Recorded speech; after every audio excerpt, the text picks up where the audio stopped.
Bonjour à tous et bienvenue sur Maintenant j'entreprends.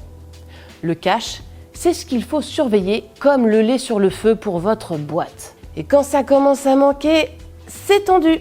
Alors aujourd'hui, nous allons parler d'une solution méconnue mais extrêmement utile pour les entreprises en besoin de liquidité. Nous allons parler du carry-back ou report en arrière du déficit. Dans cette vidéo, nous allons voir ensemble comment cette option fiscale peut vous aider à récupérer du cash en cas de déficit. Le carry-back ou report en arrière des déficits est un mécanisme fiscal permettant de reporter le déficit d'un exercice sur les bénéfices des exercices antérieurs. Concrètement, si votre entreprise a subi un déficit cette année, mais a réalisé des bénéfices les années précédentes, vous pouvez déduire ce déficit des bénéfices précédents.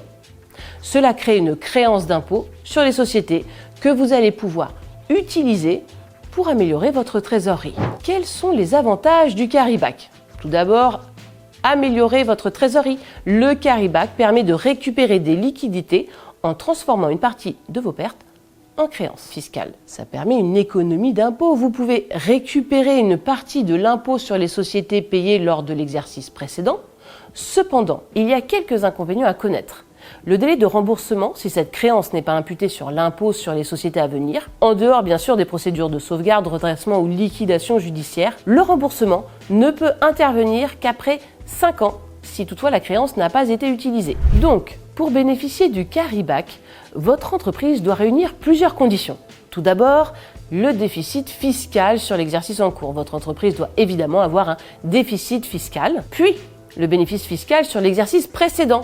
L'exercice précédent doit avoir généré des bénéfices, évidemment. Puis, le régime fiscal de l'impôt sur les sociétés. Votre entreprise doit être soumise à l'impôt sur les sociétés. Et ensuite, le montant maximum. Le montant du carry-back ne peut pas dépasser le bénéfice de l'exercice précédent ou 1 million d'euros. Voyons ensemble maintenant les modalités et les démarches. Votre carry-back sera calculé et déclaré tout simplement en même temps que votre liasse fiscale. C'est votre comptable qui va s'en occuper, mais vous, il faut quand même en discuter, réfléchir si vous le faites ou non, parce que ce n'est absolument pas une obligation. Vous pouvez évidemment conserver ce déficit, il n'est pas perdu, il pourra être reporté sur les années futures, et donc ça c'est un report tout simplement de vos déficits dans les bénéfices futurs, mais là on ne parle plus du carry-back. Donc c'est vraiment une décision de gestion. C'est pourquoi il est essentiel d'anticiper vos finances et bien les gérer. Le carry-back, comme on l'a dit, c'est une option à envisager en cas de tension de trésorerie.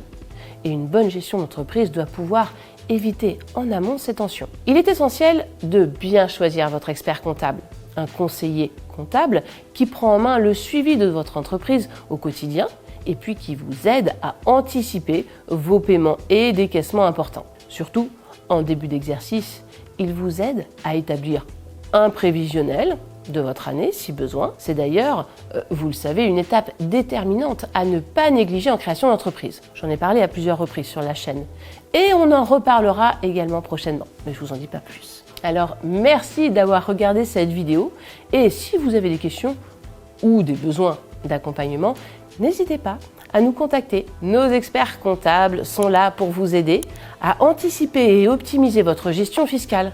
À très bientôt sur Maintenant j'entreprends.